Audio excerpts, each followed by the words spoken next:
topics and opinions expressed in the following show are solely those of the host and their guests and not those of W4CY Radio, its employees, or affiliates.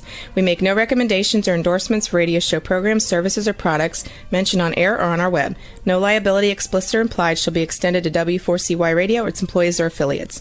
Any questions or comments should be directed to those show hosts. Thank you for choosing W4CY Radio.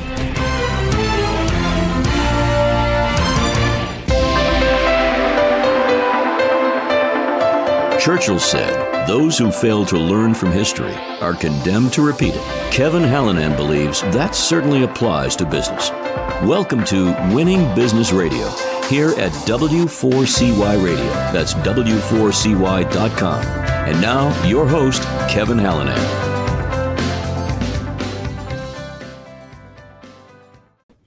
Thanks for joining in again today, everybody. I'm Kevin Hallinan, and welcome back to Winning Business TV and Radio on W4CY.com. And of course, we're streaming live on Talk4TV.com.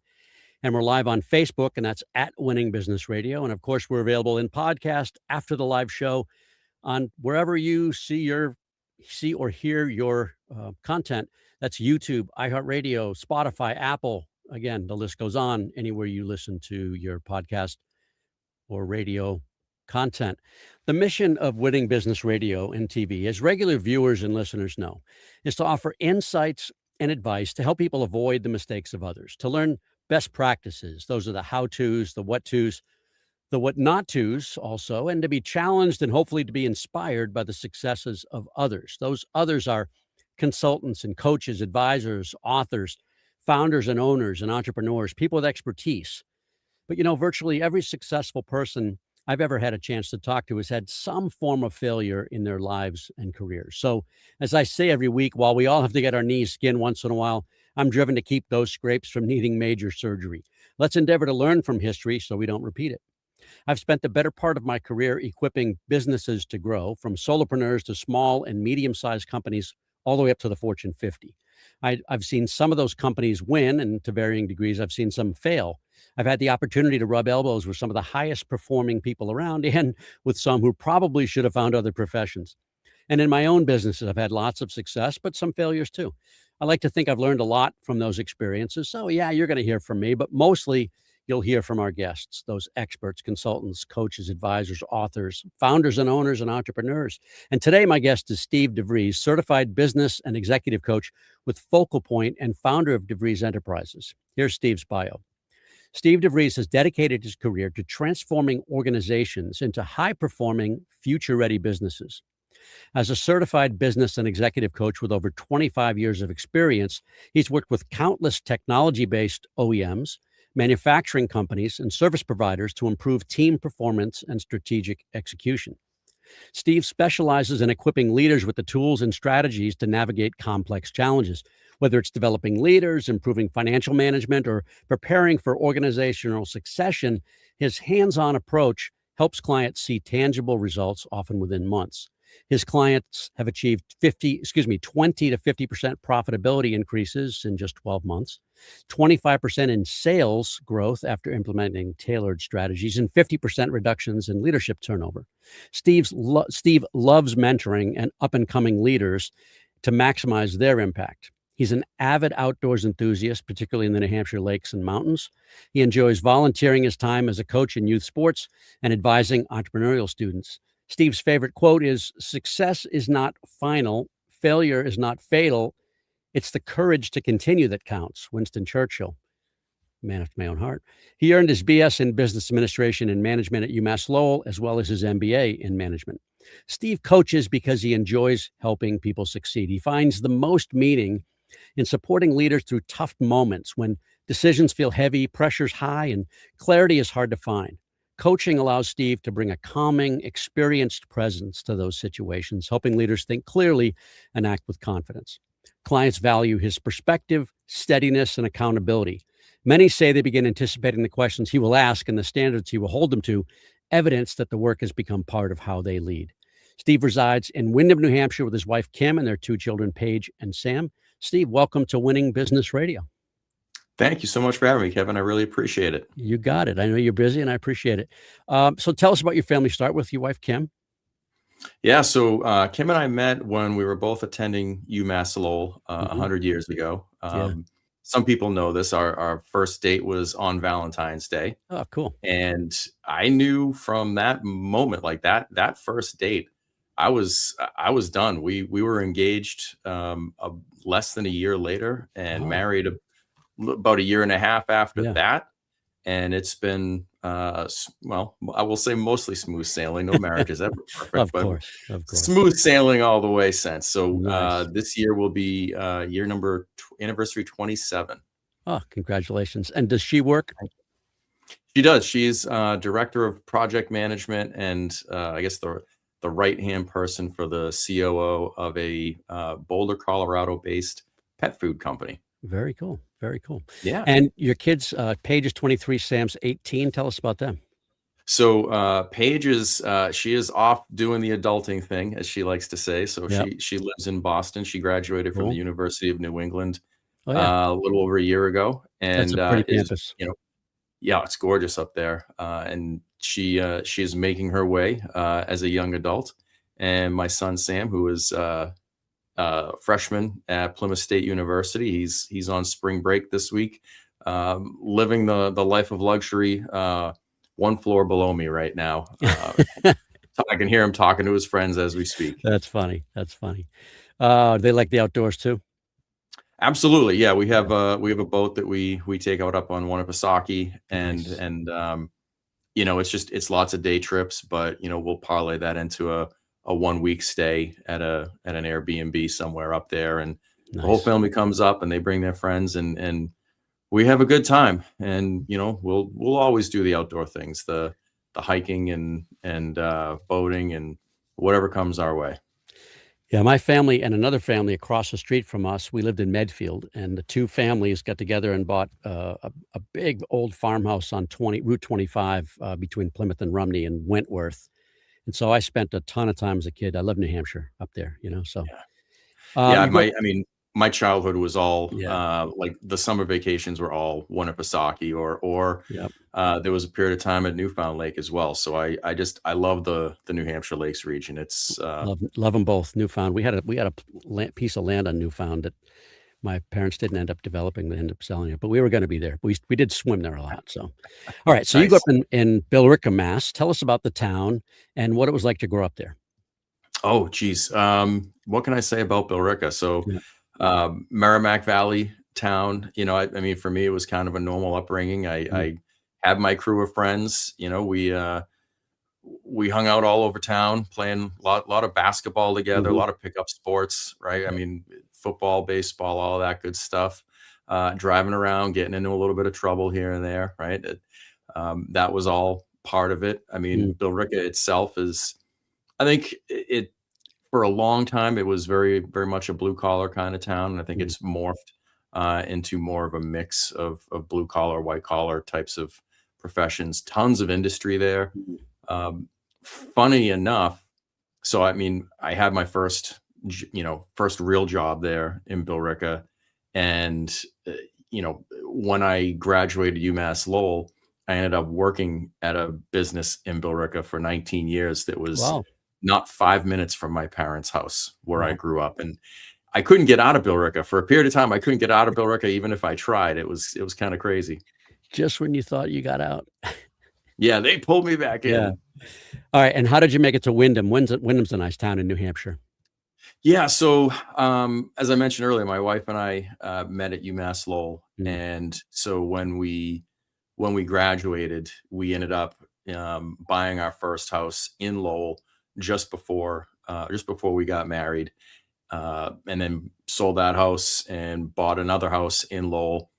We were trying to move back to the original neighborhood where we started. mm, We made a mistake in terms of the location. That when you hear people talk about location, location, location, they are 120% right, because I lived in a new house mm, on a street in a neighborhood that we didn't absolutely love, and we couldn't wait to get out of there.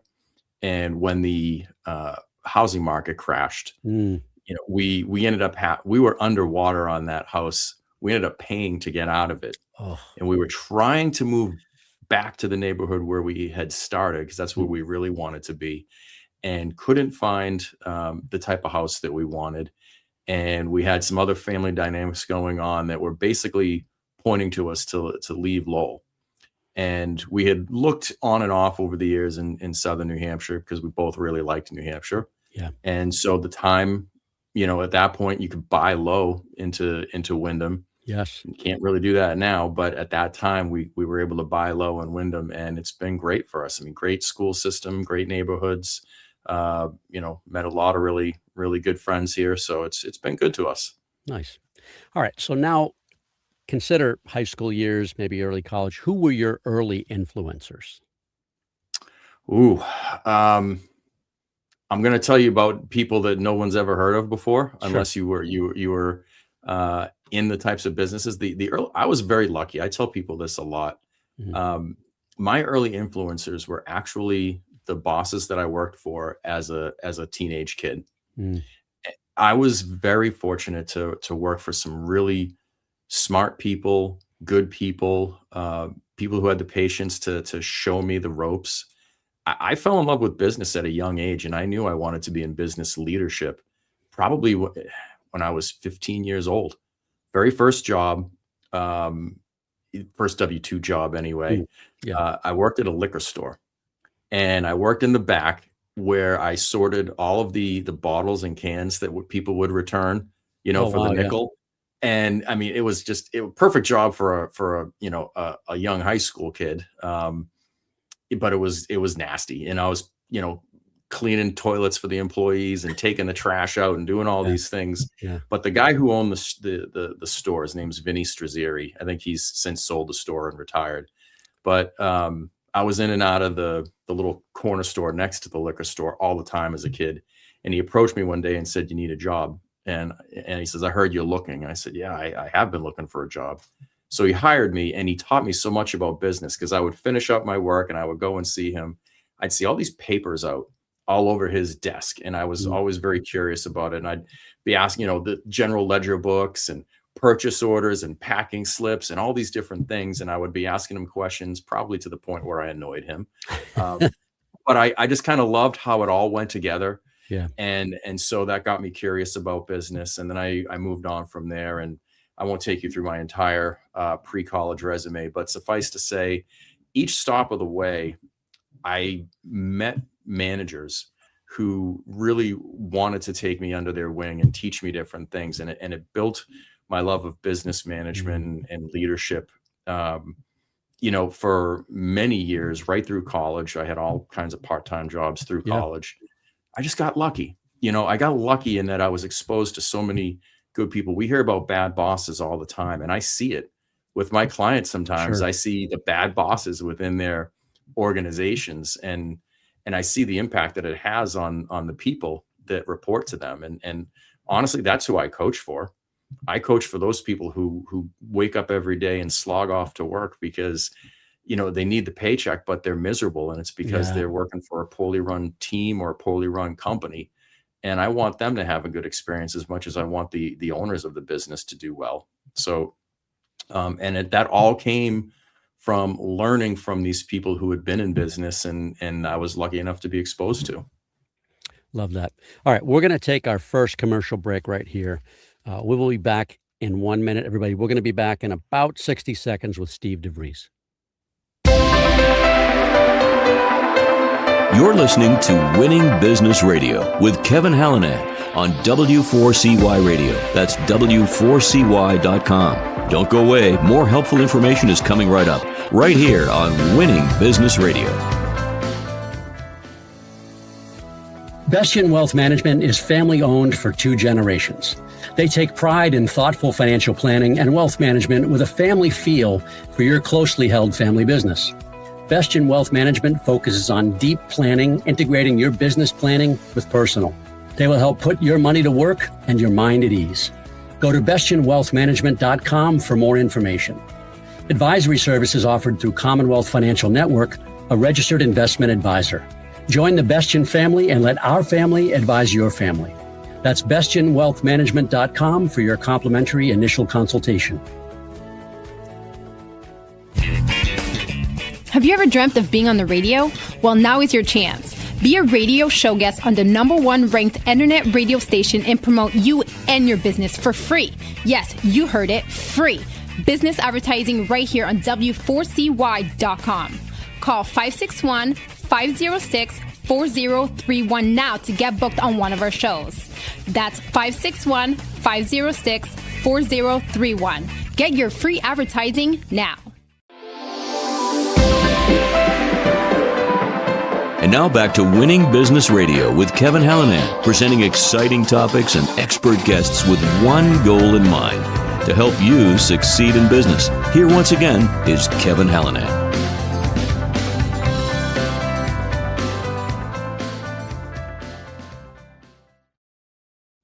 All right, we are back with Steve DeVries, certified business and executive coach with Focal Point and founder of DeVries Enterprises.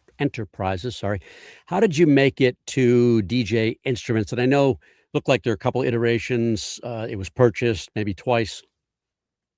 Yeah, so DJ Instruments was a design and manufacturing company for custom sensors. Mm-hmm. How I found them, it's actually kind of a fun story. So, when you're in college, you get these job fairs, right? So at UMass Lowell, it was no different. They had the job fairs, lots of big companies looking for, young graduates that they can kind of chew up and spit out and maybe one or two stick. And I didn't want to do that. I was working for Putnam Investments at the time that I graduated, and they were offering me work, and I didn't want to be there. I could see I was just going to be a number. I was looking for something smaller where I felt like I could learn a lot and make a difference, and not just kind of crank along as a cog in the wheel. Yeah. So I went to the career services office at UMass Lowell, and I said, listen, all these job fair big companies, they're not doing it for me. What else is there? There must be something. And they said, oh yeah, there is. And this was before the internet was really a big thing. So dating myself, certainly. Sure. But the woman came along and handed me this thick binder. Boom, drops it on the table and says, these are all local companies looking to hire. Flip through this and see if anything catches your attention. So I sat in that career services office for I don't know how long, flipping one page after another, reading job descriptions. About halfway through, I read this one from DJ Instruments, and it was for a purchasing manager role. And I read through it, and it spoke to me. And I said, that's it. That's the one. So I responded, I interviewed, and I got the job, and I was there for 19 years. Wow. With progressing responsibility, you look like you left as VP COO. Yeah. So started out in purchasing, and I had one person reporting to me. I had to put all kinds of things into place. They had purchased an MRP system about a year before I got there, and they tinkered with it, but never did anything. So I had to learn what an MRP system was and how to build it up, because he handed that to me as a project, as well as getting all of their inventory under control. Inventory was all over the place. There was no control. They had little index cards where they supposedly kept counts and stuff coming in and stuff going out. It wasn't controlled terribly well at all. Did well with that. I probably made a few enemies along the way for the people who liked having free access to the materials. Yeah. But we got it under control. We started reducing our overall footprint in terms of the amount that we had in inventory, and built up the MRP system. And then the owner, who was my boss, asked me to take on more of an operations leadership role. So now I had all those people who I had ticked off that, I took all their inventory away and made them ask nicely for it. They now reported to me, and I did that for a couple of years. And then one day the owner called me, and his name's Mike Testa, another example of a phenomenal boss that I learned a ton from. He called me into his office, and he said, you see me parading all these people in suits in and out of here the last couple of weeks. I said, yeah, what is that all about? He says, well, I've been interviewing for a general manager or a chief operating officer. And he said, because I can't be in the business. His wife had become very sick, and he needed to be with her. Yeah. And he says, here's the deal. He says, they're all very capable. He says, but I don't trust them. I trust you.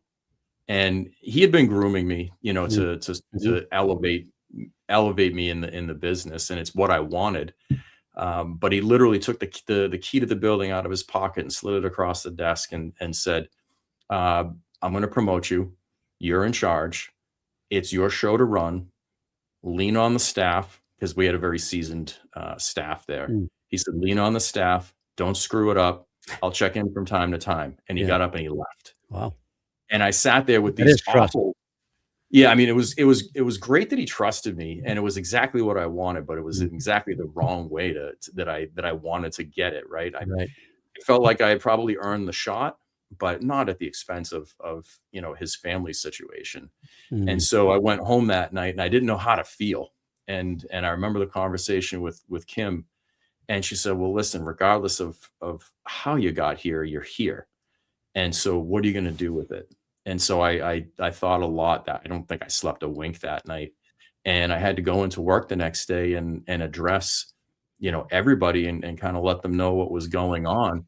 And he was a very, very beloved leader in the business. So you can imagine that I've got these huge shoes to fill. Yeah. Everybody feeling, the pain of what he and his family are going through. And so that was the first lesson that I had in becoming a leader and trying to find your own path and your own voice. And what I learned is you can't replace those people. You have to find your own path and do things, you can learn from them, but you kind of have to do things a little bit differently, just in your own style. And so that's when I started learning that lesson. And I was there for a long time. It was sold. He came back to the business a couple of years later, and he wasn't going to stay in the business. So he decided to sell it. And that's when it was acquired by a much larger sensor company, Dynisco. At the same time, Dynisco was acquired by Roper, which is a very large publicly traded company. So imagine, I had found my footing as the leader of this little, it felt like a family business, 25 people-ish.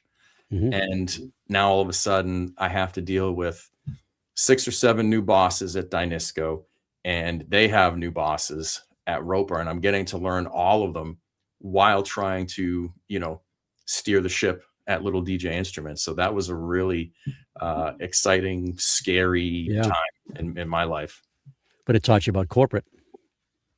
Oof, boy, did it. What was interesting is that the guys who were like all the VPs and the president of Dynisco, they all had equity in that business. So most of them at different points in time scattered. Yeah. Right. They left the business. There was only one gentleman that stuck around. He was the engineering leader, and it was all new leaders, from sales to marketing to ops to finance. They all came in. So I had to learn all of them. And then they brought me into Roper, right? And Roper was always doing these, Roper is a portfolio company. So they had, $20 million businesses, 50, 100, $200 million businesses. And here's Little DJ Instruments. At the time, I think we were probably 4 or 5 million in revenue.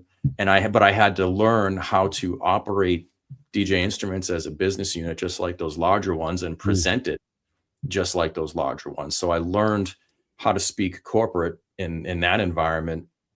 But more importantly, I learned how to take what corporate expected and boil it down into something that worked for a small business. And that's what a lot of what I do with my clients today. All right. So then you went over Equipment Depot as general manager. You had another position at Pion as a GM. Talk about those two companies and roles as GM. So the Equipment Depot was actually it was under a different name at that point in time. So it was New England Industrial Truck, NEIT, and NEIT was a brand. Forklifts. Yeah, sorry. It was a forklift dealership. Yep. And so NEIT had built quite a reputation in New England as one of the premier forklift dealers. And it was built up by a family. Family ended up selling it to the manufacturer of the primary forklift line. At the time, it was Nissan. It became Unicarriers. I won't bore you with all the different names. Yep. But ultimately, the reason that happened is because the forklift manufacturer was acquired by Mitsubishi. So someone at Mitsubishi Japan said, we want to start to own the sales channel. The way that whole industry works is, either you own all of your factory stores, like a Crown forklift, right? So it's factory and they own all their stores, or you sold through independent dealers. Mitsubishi said, we want to own some dealers, and they instructed the Chicago area based factory, go buy a couple of dealerships. Well, they bought one in Wisconsin, out in the doesn't matter, in Wisconsin. Yep. And one here in New England. The family had not been building the business, preparing it for the future. They weren't managing pricing. They really weren't managing anything, but they sold it and moved on. Other than owning the building, of course, which maybe we'll get to that in a minute. But they moved on. And that business, the factory put in some general manager who showed up at 10 and left at 2. And things started to slide and everybody stopped trusting each other. And so it got to the point where that $20 million a year business was completely upside down. Wow. And they were losing big money every year. And someone in Japan had stuck their neck out with this decision, and they were keeping the business afloat. And that's when they found me. And, they approached me about the job. I said, why would you want me? I know nothing about forklifts or your industry. I come from a completely different business model. And they said, it's not your knowledge of forklifts and so forth that we're interested in. You understand how to run a local business unit and do it profitably while collaborating with a large publicly traded parent company. And we think, makes sense. We think that would be, exactly what we need. And so I was hired to do that turnaround. It was the toughest 3.5 years of my professional life. They told me it would take 4 years. We got it done in about 3.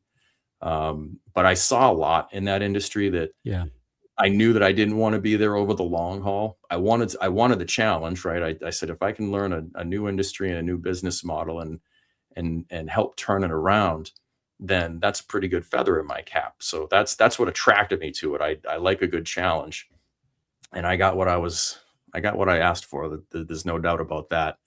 But it wasn't an industry that I wanted to stay in.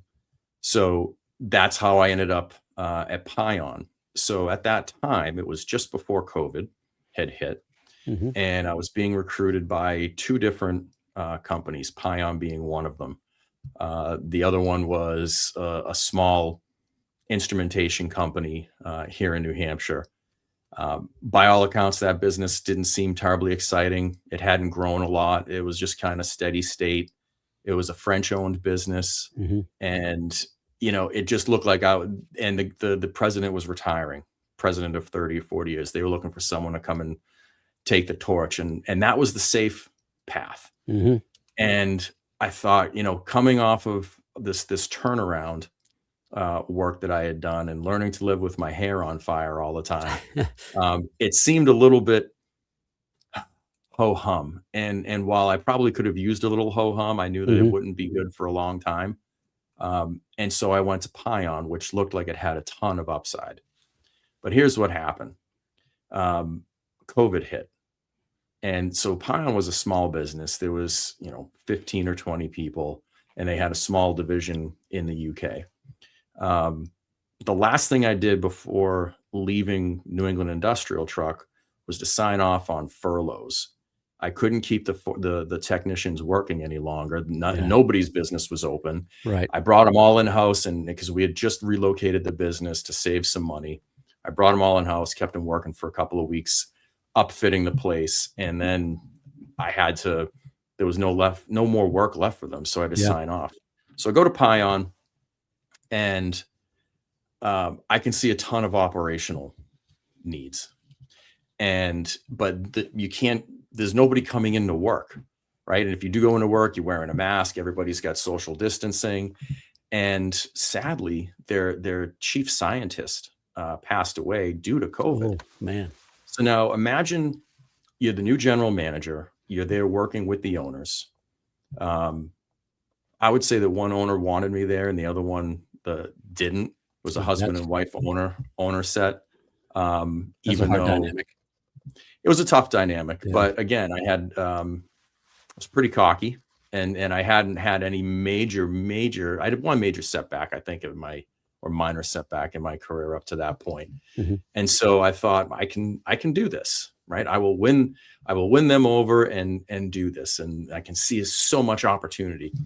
Well, between the social distancing and losing of a key employee, a beloved employee, nobody really knew what was going on with the world, right? And so here I am trying to gain traction in an environment where everybody's feeling loss. I had never even met the gentleman who passed away. And so it became apparent pretty quickly that this was not going to be for the long haul. And he probably so took a lot of 90 intellectual property, capital with him too, right? Sure. Yeah, there was that concern. It was it was a small business, so and it was capital equipment. So nobody was signing off on $150,000 capex at that point in time. Right. There was a services component to the Pion business, but again, those services were catering to people in laboratories. Yeah, they were, and the laboratories weren't open. Nothing was happening. So at 90 days, there were a lot of dynamics going on that I didn't like, and I don't really want to get into it here, but suffice to say, it wasn't feeling like the right fit. And on my 90-day review, I had a list of things basically that needed to change if it was going to make sense for me to stay. And they had already arrived at that conclusion. Like, we don't know what's going on in the world, but we know that we can't afford you to stick around here while we can't really have any of the change that you came here to do in the first place. Right. So we parted ways. It was just, a COVID casualty, if you will. Yeah. I probably would have been fine if I had gone the boring path, right, with that other opportunity. Or had there been no COVID, but who knew? I mean, right? There's no way we would have done that, so. Right. All right. Yeah. We're going to take our second break right there. We'll come right back to the end of that, talk about Excellums, and then right into Focal Point right after the break. We'll be right back. You're listening to Winning Business Radio with Kevin Hallinan on W4CY Radio. That's W4CY.com. Don't go away. More helpful information is coming right up, right here on Winning Business Radio. Bestien Wealth Management is family-owned for 2 generations. They take pride in thoughtful financial planning and wealth management with a family feel for your closely held family business. Bestien Wealth Management focuses on deep planning, integrating your business planning with personal. They will help put your money to work and your mind at ease. Go to bestienwealthmanagement.com for more information. Advisory services offered through Commonwealth Financial Network, a registered investment advisor. Join the Bestien family and let our family advise your family. That's bestienwealthmanagement.com for your complimentary initial consultation. The YP.com website is your local search engine. If you're looking for a good restaurant, it can help you find the right one nearby with ratings and reviews. Or if your car breaks down, you can use the YP app to find the closest repair shop. Or maybe you're just looking for something to do on a Friday night. Well, it has great local coupons for all sorts of things in your area. No matter what, when, or where, if you're looking for something, YP Local Search can help you find it. So go to YP.com or download the app to search local, find local, and save local. And now back to Winning Business Radio with Kevin Hallinan, presenting exciting topics and expert guests with one goal in mind, to help you succeed in business. Here once again is Kevin Hallinan.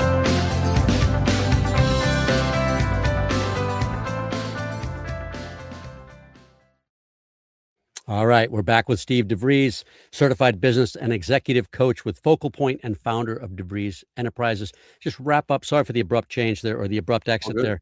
I just looked at the clock. Wrap up that story and we'll get into Excellums and Focal Point.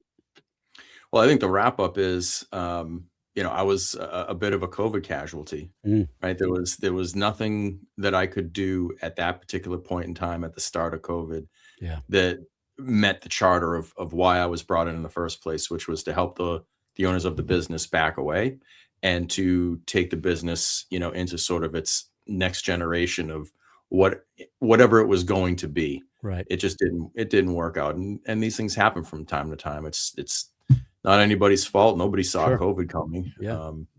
So I was out of work that summer, which was actually okay Not a bad because, thing. Yeah. nobody was working. I had just bought my boat. And so, I spent a lot of time during the week just kind of hanging out Where's on the Steve? boat Oh, with. he's on an offsite. Yeah, yeah. No, Steve was checking for job opportunities Yeah, and then hightailing it up to the lake sure. for a few months. But I got an opportunity as COO at Exelums, which is another very small analytical instrumentation business, really, really unique scientific equipment. Mhm. And so it felt kind of like going back to the minor leagues, like it compared to where I had been and the money that I had been making. Mm. It felt from a career wise like a little bit of a setback in some respects, but in other respects, I saw tons and tons of opportunity. Right? They didn't have any kind of an ERP system, Mhm. and they were growing. There wasn't a whole lot of organization going on. It was being run by a scientist who founded the business, and an engineer who was trying to be both ops and engineering. That's right. His name's Mark Osgood. Mark and I have become good friends. Mm. And there was a vice president of sales there by the name of Dave Kwajewski. And Dave actually had been at Pion prior to Exelums. Okay. And he had heard about me and put my name into the Exelums owner's ears about coming in as a COO. So I arrived there. I see all kinds of opportunity. But the owner didn't really want to move as quickly as we needed in any capacity. And so Mark and Dave and I, those two were the best things that came out of that opportunity. We became friends, and to transition over to Focal Point. So it got to the point where we were all so frustrated about being there, and it was a little bit different for Mark because he had been there for the longest. Yeah. But we were all talking about what was next, and we were all thinking entrepreneurially, which was interesting. And it was Dave that said to me, I've been talking with franchise consultants. And I kind of looked at him and I was like, franchise? What are you going to buy, a Dunkin' Donuts? Like, what are we Dry talking cleaner? about here? Yeah. Yeah. What do we want to, employ minimum wage people and do all that? Like, that's not what I'm used to. And so he said, no. There's a bunch of like solopreneur kind of like white collar businesses out there. He says, you ought to talk with this guy. So I said, sure. I talked with him. And he said, boy, you'd be a really good fit at Focal Point. I said, Focal Point, what's that? And so he told me a little bit about it. And I said, okay, fine. I listened and I kind of stuck a pin in it. A couple of weeks later, Dave comes in. He says, hey, I talked with another franchise consultant. I really like this guy. You ought to have another conversation with him. I said, fine. So that conversation went very much like the first conversation. And the guy basically said, I could give you a list of franchises that I think you'd be good for. He says, but I'm telling you right now, for you, Focal Point is going to be the best fit. So I said, okay, fine. Connect me with somebody from Focal Point. And I loved what I heard. And I loved it so much, it scared me after a little bit, because it was all the best parts of what I've done as an executive throughout my career in terms of helping people get where they want to go, helping businesses become the best version of themselves without a lot of the nonsense. And so I got very excited very quickly, and I talked with a lot of different Focal Point coaches, and wow, this could be really great. But then I started getting nervous. And so as I continued to have these discovery conversations, I approached it like, today's the day I'm going to figure out why this is a bad idea. And the only thing that I could find at the end of all of my exploration was whether or not I was willing to bet on myself to do the business development. I was going to say that. Yep. But one setback that I had that I mentioned earlier that I didn't talk about was when I was at DJ Instruments and we were owned by Dynisco. The business was running so well.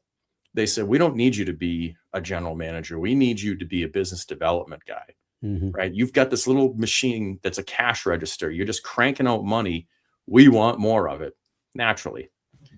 And I didn't want to be a business development person. I wanted to be a general manager. Yeah. And so I spent a year kicking and screaming about that, pissing off the executives at Dynisco and Roper about that. But I learned something from that experience. And so back to Focal Point and that decision point, I said, well, I haven't seen anything from a traditional general manager type role open up. I've always wanted to have my own business, never knew what it would look like. And now here's this idea of what it could look like. And there's this great, seemingly great organization with the same types of business values and cultural values that I value. Mm-hmm. And so if I'm ever going to try this, it felt like the right time to do it. And so I, built out the financial plan to make sure that we could afford for me to stop having an income, and took the plunge into entrepreneurship. Excellent. To me, I mean, I know a fair amount about Focal Point just because I've met a number of you guys through provisors, and it takes the best of what you're doing, and you get to do it over and over, right? Yeah, I love it. I absolutely love it. I feel like I've coached people for a long time in different ways, especially as I got later in my career. I found myself being able to use a lot of what I've been exposed to and learned, and especially some of the tough lessons. And I enjoyed, coaching people, younger people up. I enjoyed, helping people who are later stages in their career, get to another level. Anything that I could do to align the business's goals with the personal and professional goals of the people in that organization. That's what really gets my juices flowing. And when you can do it right, you build something really powerful. So you like working with technology-based OEMs, original equipment manufacturers, other manufacturing, B2B service providers, and not-for-profits. That's an interesting blend. So the not-for-profit sort of happened by accident, and it's kind of a personal story. So when I bought into Focal Point, which is a franchise, so you have to pay into it. Right. I was sitting on some money that I inherited from my dad. And when I was dealing with my dad's estate, I saw the number of checks that he was writing to different nonprofit organizations, all like help animals, help people, that sort of thing. He was very giving in that way. And I said, you know what, if I'm going to start this business and use some of his money to do it, I'm going to honor what he was doing. And so I will always make room for a nonprofit organization that could benefit from leadership development. And I'll do a short pro bono program, 90 days typically. Yeah. And I mentioned that one day in a networking meeting, and a woman approached me. She says, I know the perfect organization that could use some of your help. And she introduced me, and we worked for 90 days together. And then they wanted to keep going, and they've been a client with me for over 3 years. And I've coached a lot of people in that organization. Yeah. So I don't necessarily target it, but I'll never say no. I love that legacy. And so the leaders of these organizations, I'm taking this off your website. They're often frustrated and overwhelmed, right? The problems that you see a lot are shrinking margins, communication breakdowns. Everybody's not on the same page. Sales is stagnant, leadership team not aligned. Talk about how you help them, I'll use just a phrase, get unstuck. So first of all, I listen. Yeah. Right. I ask a lot of questions and I listen. And oftentimes the problems look and sound similar, but there's obviously nuance to all of it. And sometimes you're dealing with a lot of history there. So how do I get them unstuck? I use my experience first and foremost. I listen to what they have to say, and I understand what is it that you actually want this to be. Like in a perfect world, if you could draw this out, what would that look like? Most of the time they have a pretty good answer, but sometimes they don't. And I have to give them the benefit of my experience to say, this is what it should look like. And that could be from any of those aspects that you mentioned. Right. And so then we go to work, and I start teaching them about themselves. I start teaching them about what could be with their team. Sometimes I'll work directly with my client and some of the people on their team. But everyone is a little bit different. And so, Focal Point has great content, but I meet every client where they are. Right. If I'm working with the owner of a $2 million business, I'm not trying to turn them into, the owner of a $100 million business. It's two very different mind frames. Right. And so you have to understand where they are. And sometimes they know their numbers really well, and sometimes they don't. And so how they get unstuck is by learning. Right. I think that's probably the easiest way for me to put it. they haven't had the benefit of the experience that I've had. Yeah. So they haven't learned how to be effective business leaders or good managers or understand the financials, anything along those lines. Yeah. Smaller And so business can be insular, right? That's all they see is what they've done and seen themselves versus the yeah, breadth of knowledge you can bring from other businesses. right. Mm. So, you get that small business owner operator and they don't know how to delegate, right? They've had to do everything themselves for so long and they're afraid to let go of the rope on anything.